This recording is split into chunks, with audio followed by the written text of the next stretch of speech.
over the weekend, Offset stopped Cardi B's performance to apologize to her in front of all of her fans. He brought out the roses. Yeah, this is a big deal. It says, "Take me back, Cardi." And I don't know, guys, do you think this was a performance? Like, how do you feel about public apologies? I have some feelings about this, but I want to know what you guys think. And, you know, the things that we do for love, and clearly he is trying to say, I'm sorry. Is this the right way of going about it? I don't know. I don't think so. She's in the middle of working. She's in the middle of work. I mean, my ex came to my office last 2 weeks ago. I was in tears afterwards. So you have to think about, she's on stage. She has to be super poised.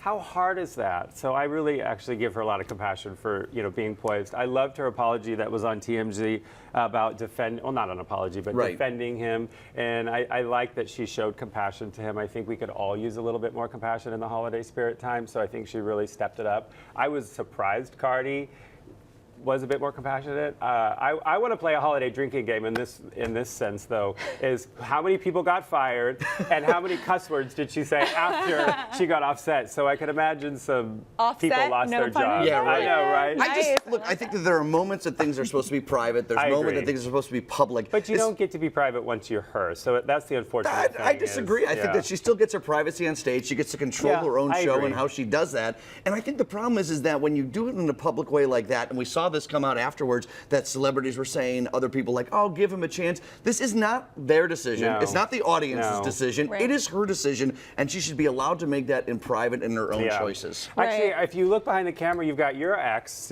sitting here trying to apologize to you. So you know what happens to everybody. It happens to everybody. Someone walks on set and they're like, "Take me back." That is so awkward. Like that is her time to shine. She has worked so hard. She's bounced back after having her kid. Like, and she's working right away. So I really commend her for being a working mom, and she is somewhat controversial, but that's her stick. So I know, and we're I just all feel talking like about it though. He wants her to. He wants everyone to feel sorry for him. He wants everyone to be like, yeah, like I think he was expecting everyone to be on his side. Like, yeah, Cardi, take him back. But it's like you shouldn't have messed around in the first place to have to do this. And nowhere is he saying like, I will never do this again. He's just like, I'm sorry, Cardi. Like, we know what's going to happen if she takes him back. But Carly, do you think it was a stunt? Do you think it was a stunt? Point, Carly. Oh, sorry.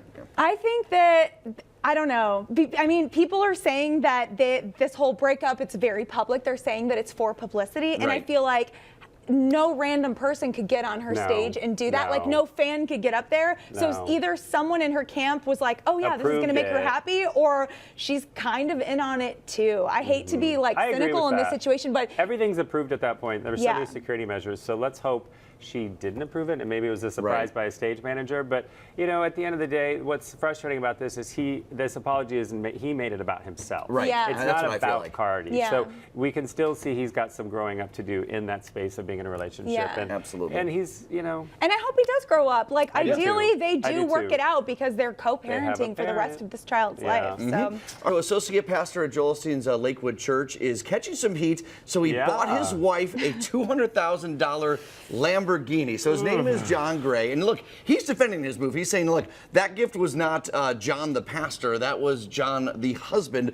for his wife. His wife's been along with the ride with him and really encouraged him all this way. But should a man of the cloth or someone in that role be purchasing, I mean, like a $200,000 Well, I think the difference is they make a lot of money in that setting, and he's an individual. He has a wife. He earned his money, and he said it was from deals outside of his church. So I actually really respect this guy. I listen to his stuff on the news and his TV shows. I really like him. So I like How his about you? gift. Guys, I like his gift. WWJD, what would Jesus I know. drive? Well- Come on. No, I don't think that. Uber. Yes. Jesus would Uber. Right. Uber pool. This is a fun game to think about. No, I don't know that I need a pastor to necessarily take a vow of poverty, but when you're a person who's donating 10% of your salary to this church, if you're tithing, do you really want to see your pastor spending that much money? I know that, yes, he has like book deals and he's saying that he has other income streams that are paying for this, but I think just the initial reaction is like, huh, like, I don't know if I like that feeling, seeing that pastor doing that. It's interesting because this got kind of blown up to a bigger proportion when they picked the new pope. Obviously, Pope Francis is someone that has always kind of moved aside the ideas of the lavish spending that happened in the Vatican before that. And he said, no, it is my job and my role to not take a vow of poverty, but to take a vow of, while there are people that are still struggling out there, still trying to make ends meet, people can't even eat in our churches around trying to raise money. Right. I could see why it looks bad, but at the same time, at the end of the day, that is his money. He's earned that money. I'm an entrepreneur, and at some point, what are we doing all the work for? If we create wealth, what are we doing it for? So I respect that he chose publicly to disclose how he spent his money. Yeah. He didn't have to. I think he had to. It's a controversial. So you do think? I think because he was getting so just to much make sure backlash. it wasn't Fair coming enough. like straight from the offering, Yeah, like straight that's to the true. Lamborghini. People would think that was sketchy. I agree. So I mean, it's good that he did that, Right. and I'm sure his wife.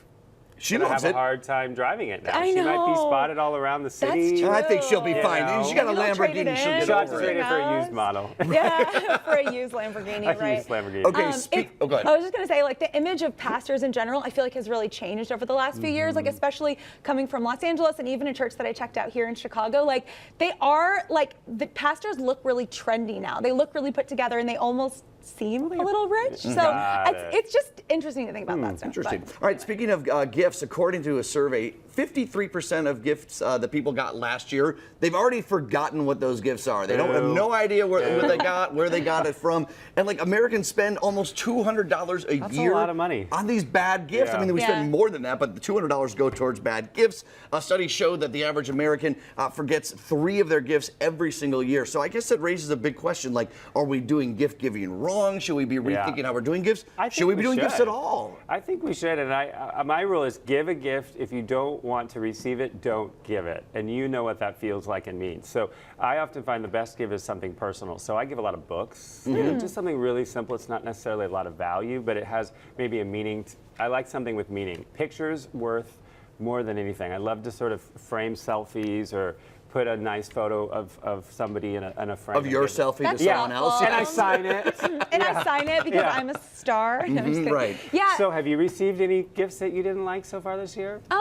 No, I don't think I've really gotten any gifts She's yet this forgotten. year. Come on, That's a- viewers. Yeah, come on, guys. Give send your me new gifts. host No, a I'm just kidding. gift. I don't know. So gift giving and receiving, it's not really my love language. Like, Yeah. I like a gift, I'll receive one, but giving gifts, I've talked about on the show, it stresses me out so much. And this statistic that 53% of people like receive gifts that they can just forget, that makes me literally just want to go and get someone a gift card because it causes me so much stress and anxiety. Right. Like, Yeah. it just makes me not even want to deal with it at all because clearly, like, more than half the time, people don't really care. Well, right, and it's also like you spend so much time and stress worrying about what you're going to get that person. Let alone wrapping it. I am not a Oh rapper. no, I not kind at of all. like Cannot wrapping. rap. I like it, but I'm I like bad to at present it. it cute. I'll wrap your gifts for you. Well, I- Bring them into the office. I think I gave all my Christmas presents to my family this weekend. No rapping. I just said, here you go. I am not rapping. I sometimes just show up can't with a do giant this. garbage bag like Put it in Santa and I like foil. throw it No, I'm over my thing. I'm like, here's your gifts this year. But I guess this begs a question. I read another article that says that a lot of families now, except for maybe little kids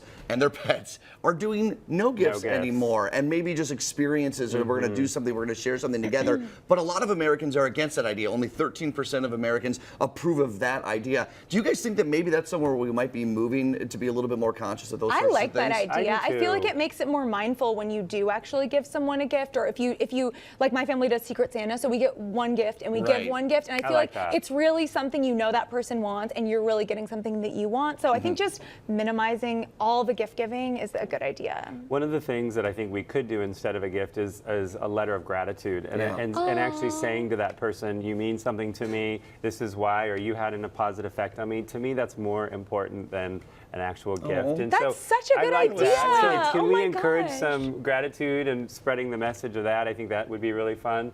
I also really like experiences. I mean, we live in the city of Chicago, so one of my favorite things to do is that Chicago helicopter experience. Oh, yeah. That is That so would be so fun. cool. Especially in the So, holidays, like, you see the holiday lights, yeah, it's so like, cool. Get out there and see the city. And 900 North just opened up their, incredible shopping area renovation, and they have a really cool, bars and restaurants. So we have a lot in So the city. So experiences. maybe take somebody out to That's dinner such good idea. instead of a bad gift.